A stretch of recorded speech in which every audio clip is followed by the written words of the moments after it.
Welcome in the next in the series of videos developing you as a programmer. In today's lesson, we'll be looking at arithmetic operators. Essentially, these are the functions that allow you to mimic the functions of a calculator: adding, take away, multiply, divide. Down here, you'll see a small green sheet. That's what's called a cheat sheet in programming. These are invaluable little tools that talk about all the key concepts you need to learn to be able to actually write your code. The most important thing about programming is having the right ideas. But actually, the hurdle that can really make you get stopped at the beginning is getting the syntax right. Because if you get it even slightly wrong, the whole thing doesn't work. And that can be a very frustrating hurdle to get across. Right at the bottom, I will also put in a link to the cheat sheet so you can have it. But just so you know, this cheat sheet will appear on each of the slides, showing you the basic skills that we'll learn in today's lesson and in the lesson we did before. Some of the key arithmetic operators then is we've got addition, and addition is done exactly the same as you have on your calculator with the plus sign. And then you've got subtract, does the same function again. Multiply, instead of being an X, it's the multiply symbol. And then divide is a tricky one because there's actually three different divides. That's what's called integer divide, real divide, and finally modulus, which is the remainder. I will discuss each of these in turn. The first time around, I'm going to be talking about the basics, which is addition, subtraction, and multiply. So why don't we start off with something basic? I can say print. Let's pick a couple of numbers, add them together, and output it. Now, let's see how much you remember from our last lesson. It's not saying there are any problems here whatsoever. Print 34 plus 12. So maybe we're anticipating that this will give us the outcome 46. So should we see if it does that? If it doesn't, or you think it doesn't, what's your reason? So let's run it. Ooh, it does give us 46. So it's trying to do something quite smart here. It's managed to convert these integers into strings to allow us to use it. Let me show you something else though. What happens if I went like this? Would it give me 46 if I did this? Shall we see? So if you run it, now it's concatenating, it's putting the strings together. If you remember, we said it was very important to use the right data type. In this case, when you use strings, strings will stick the strings together to each other. When you remove these, so you just had the number on its own, a whole number, do you remember what that was called? It's an integer. So these are two integer numbers, and when you have integers, that's when you can do mathematics. If you want to use strings, you can't really, well, you can add, but as you see, it just sticks them together. Okay, well, let's try and do something with this. So how about we input someone's age, and then maybe we can say add 1 to it to say it's their birthday. So age, do you remember how you do input? So it's just equals input. And you have a question like here, how old are you? Okay. And then we can say age plus 1, and then say print age. Okay. What do you think is going to happen here? What might be some of the problems that we might come up against? I mean, we're hoping that we take age in here, we add 1 to that age, and we print it out. So let's run it. So it's asking for my age, and let's say I'm 50. Oh, can only concatenate. Do you remember that's the thing you do with strings? With strings, not an integer. Ah, well, you see, here's the problem. In here, when I've said input, that means it's taking the value in as a string. Do you remember what we use to convert from one data type to another? That's right, it's called casting. So I can convert it from a string, and I want it to be an int. So if I write down int, put brackets around all of this, it means that the value will be taken in as an int, and we'll add 1 to it. Will that solve our problem? Well, we shall see. So let's run it again. 50. But I added 1 to age, and it's still coming out as 50. That's very strange. What might be going on here? Well, here's the issue. Yes, we added 1 to age. But then we have to save that value back into age. So by that, I mean, we'd say age is equal to age plus 1. By not saving the state back into age, not assigning the value back, essentially we've done the calculation and then we've moved on, and then it's not saved. Remember, variables are like little blocks in memory. And so what we've done is we've taken the value out of age, we added 1 to it, but then we need to put it back into that box to be able to use it. Should we see if it works this time? 50. There we go. And that's how that works.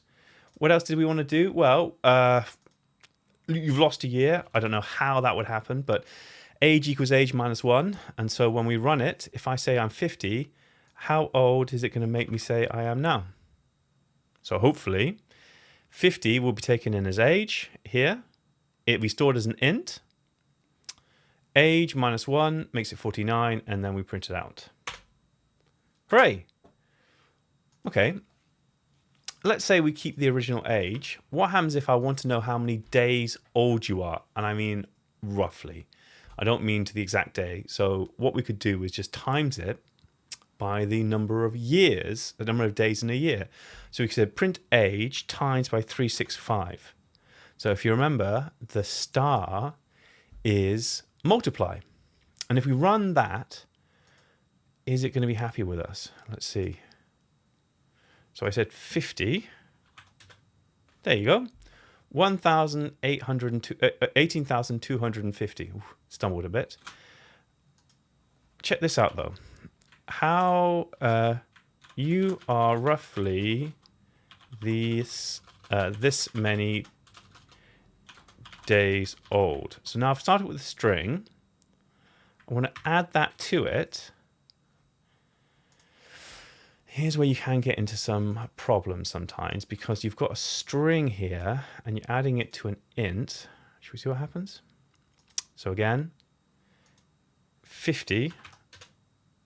So as soon as you start adding other data types into our print, it's not happy with us because it says you want to stick an int to a string, which you can't do. Actually, our solution will be we take age in as an int, we do the maths here, and then we convert that, cast that as a string. And hopefully we will see now, that we're going to have the outcome we want. So I said it was 50 again. And it says you are roughly this many days old, 18,250. So what we're learning about is using addition, using subtraction, using multiply, but also very importantly, you can do that when you're using an int. And I haven't mentioned this. You can also do it if you're using a float. Okay, remember a float is when you've got a number with a decimal place. An int is when you have a whole number. If you start adding with a string, it will just stick the strings together again, which may be what you want, but maybe not. So you have to be really quite careful about how you... Next, we'll go on to a activity that we will do together, have an opportunity to test it yourself. Okay, so now we're on a we section. The problem that you need to solve is right underneath. And essentially, you need to allow the end user to input 2 values, n1 and n2, so 2 different numbers, and then be able to output 3 things. 1, the sum of those 2 numbers. 2, take away the second number from the first number, and 3, multiply those 2 numbers. The green cheat sheet is right there for you to use. So what I would like you to do is pause the video now and attempt those questions.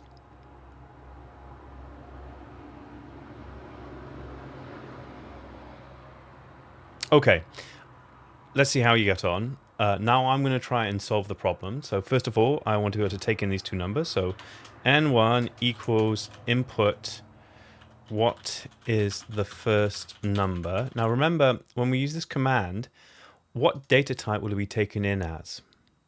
That's right, it will be a string. And we do not want a string for this. We're going to want an int. Technically, you could use a float as well, but I'm using an int. I'm just happy with the whole number. And then n2 equals int input. Oh, do you know what? Let's be a little bit lazy. Always be careful about copying and pasting, though. It can go a little bit messed up if you don't focus. So those are going to take in those two numbers. Now, what we need to be looking at is the three different outputs. So we can say print the sum is plus n1 plus n2. Now, you know that's not going to be good news because we're going to be adding integers onto a string, and we know that that does not work well. So we have to change it from a integer into a string. So we need to cast this as a string. Now be careful, don't do something like this, because if you do something like that, you're just going to add those two numbers as a string. So you just concatenate them on, you stick them on. So actually we just want to have both of them come under the same one there. They'll be taken as an integer. That will give you the result. You convert it into a string, then you add it on. And I'm going to be a bit lazy again. So first take, subtract second. So that will be n1 take away n2, and multiplied, together is with a star. So if just run that. Let's keep it simple. 5 and 3. So the sum is 8, checks out. 5 take away 3 would be 2, checks out. 5 times by 3 would be 15.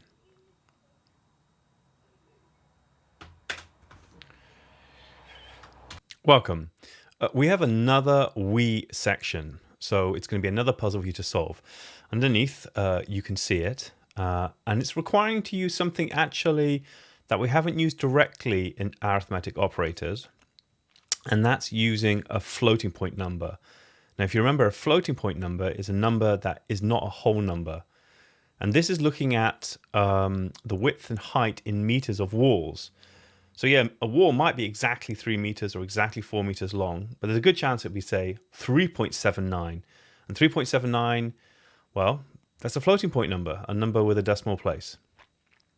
So what you have to do is you have to take in the inputs from the user. You have to take 8 inputs for the width and height of all 4 walls, calculate the total, and then output it. Best of luck. Pause me now, give it a try.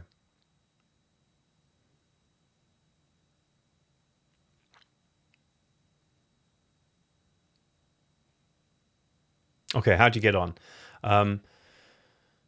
It might be that you stumbled at a few different places, or maybe you nailed it. Well, let's give it a try. I'm going to go, how about we say wall one width equals input. What is wall one? What is the width of wall 1? We have a few of these, aren't we? Now, if I take it like that, just an input like that, what data type will it be stored as? That's right, it will be stored as a string. We do not want to use a string, we wanted to use a float. So we are going to encase all of that in float, and thereby storing it with what we want it to be. In fact, this is going to be a lot going on here. Let's just do all the widths first of all. So that's wall 2, wall 3, wall 4, and then wall 2, wall 3, wall 4, and then we're going to have kind of another one of these, but now wall 1 height. I wish I did it with less items, but I suppose this gives a good opportunity for you guys to practice doing this without making a mistake. In fact, I might zoom out a little bit. Hopefully that's still readable. And we'll have another few of those. Wall 2 height, wall 3 height. Make sure you change these because otherwise you're going to rewrite the same variable, which would not be smart. Okay, now in theory at this point we have all the values we need. And now we need to total it. So area equals, oh gosh, this is going to take some time, isn't it? How about we say wall 1 width times by wall 1 height. So that'll give us the square meters for that particular wall. And we just need to do this a few times. What was going to happen if I do this? I guess we'll find out. Wall 2 width, wall 2 height, wall 3 width, wall 3 height, wall 4 width. What's frustrating with these things here is it might seem laborious, but if you make a single error, you're going to get a logical error and it's really not going to work out for you. And then print, and then the total area in square meters is, and remember, assuming it works, you can't just do area because area is now a floating point number. We have to cast this back as a string.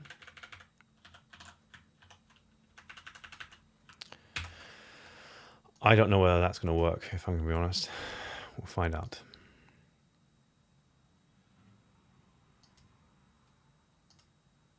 Oops. So anyway.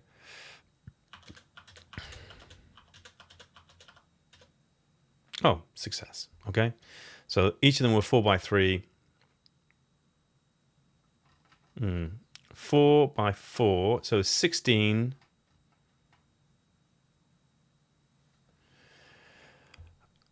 Oh dear. There's an error here, isn't it? Because 4 times by 4 will give 16 square meters on its own. Yeah, so it didn't work. I've got 16 plus 9. It's only done half of it. Okay, well, you all have to put this on the same. You live, you learn. So let's try that again. So 4, 3, 4. There you go, 50 square meters. Cool. Okay, we're now at a U section. This means that it's over to you to do this bit of work. Underneath, you'll see that there is a guide. There's a problem for you to solve. So here's the problem. A student takes 4 exams. Each of them are out of 20. You need to allow the person to input 4 different scores, the end user to input 4 different scores. You need to be able to add all 4 scores together. Now, obviously, because they're all out of 20, that'll mean that the number's out of 80. So to get to a percentage, you need to add 25% to that number to get from 80 to 100. And to get this, you could multiply the final score by 1.25, and then you should output what their percentage score was. Best of luck. Give it your best try.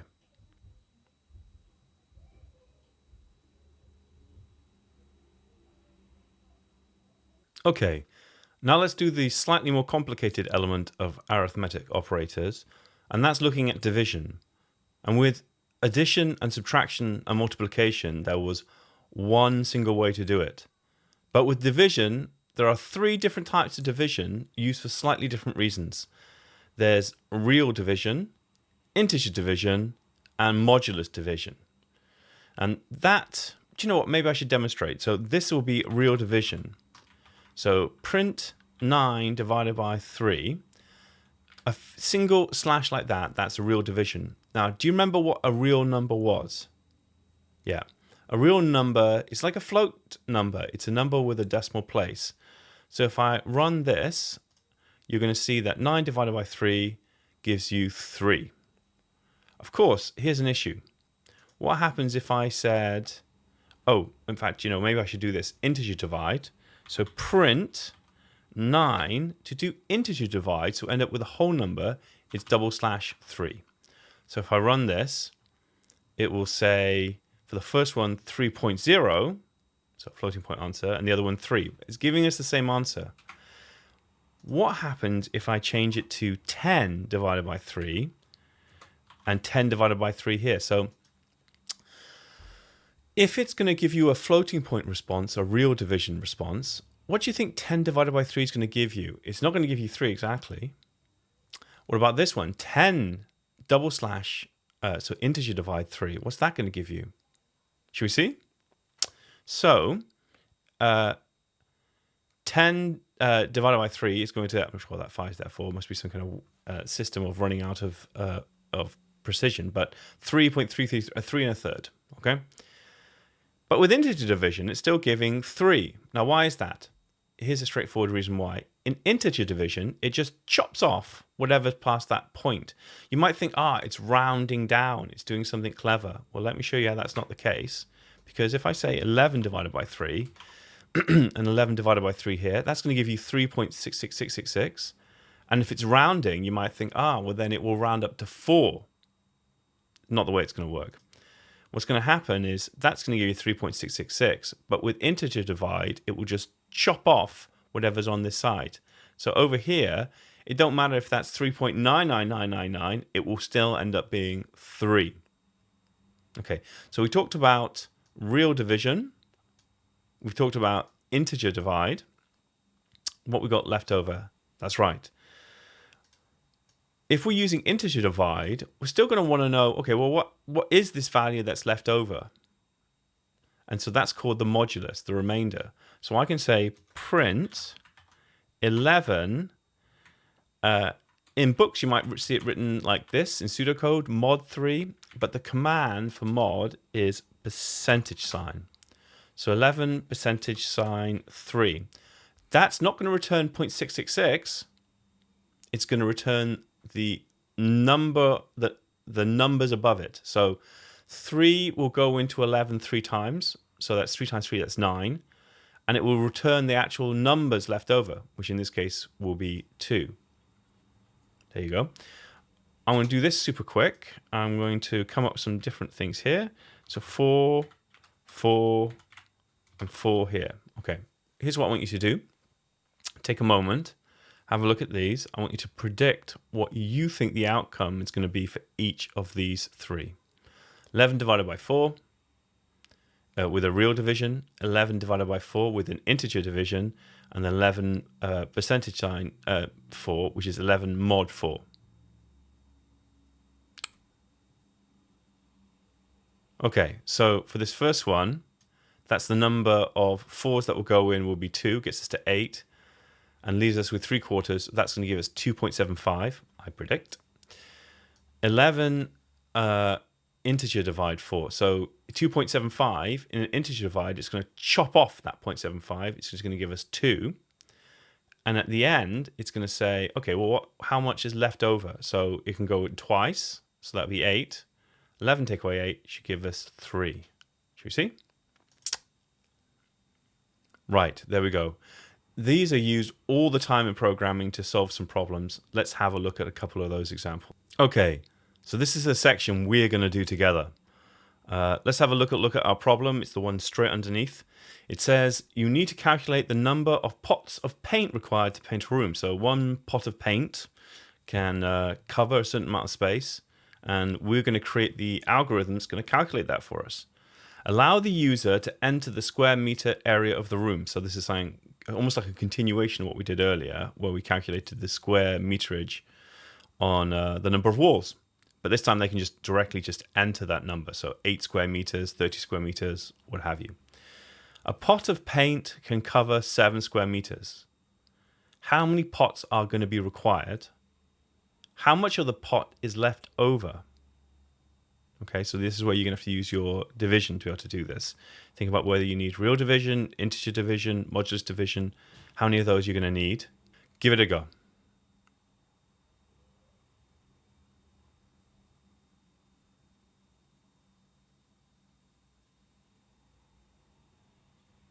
Okay, let's talk about how I might solve that problem. You need to calculate the number of pots required. Allow the user to enter it. Well, that starts off. So how about we call it square meters equals input how many square meters require covering. Now remember, if we do it like this, it's going to be taken in as what data type? Yeah, that's right. This will take it in as a string. We want to do some maths on this, so I'm going to take it in as an int. There we go.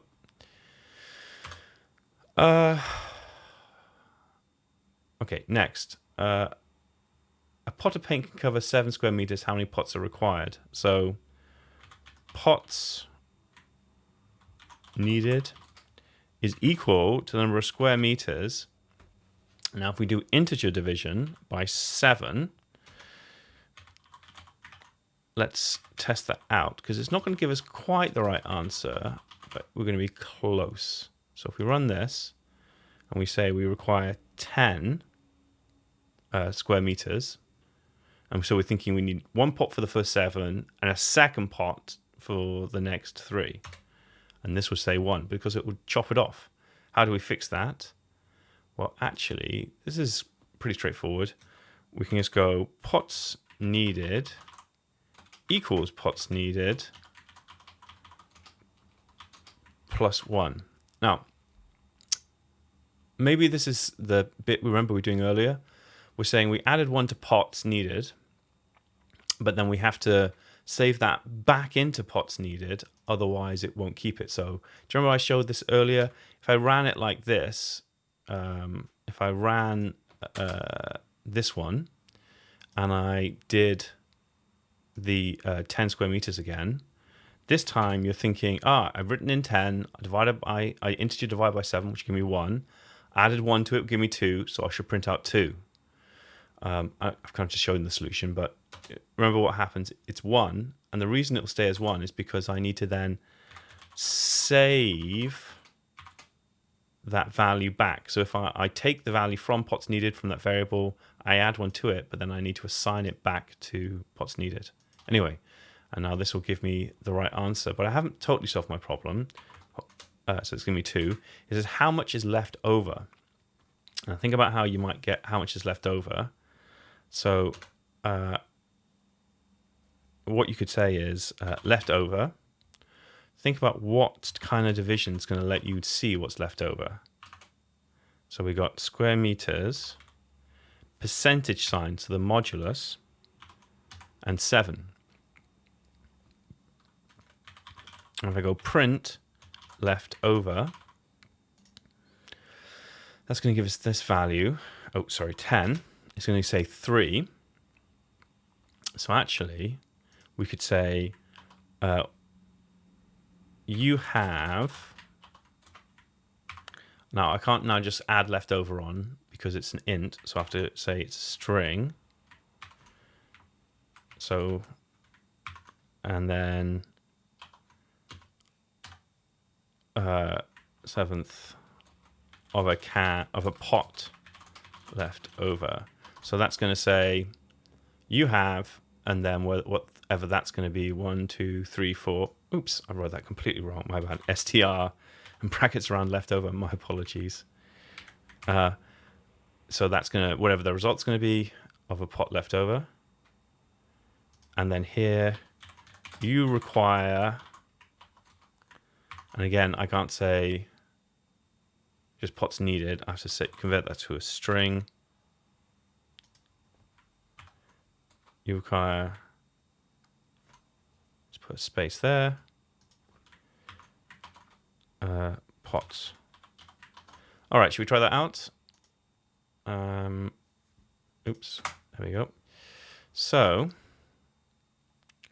with 10, it's going to say you require 2 pots and you have 3/7 of a pot left. Success. Okay, now it's over to you. This is a use section, and essentially this problem is going to require, a lot of the same skills we just demonstrated in the last we section, using modulus, using integer divide. Let's have a little look and read through the problem that you need to solve.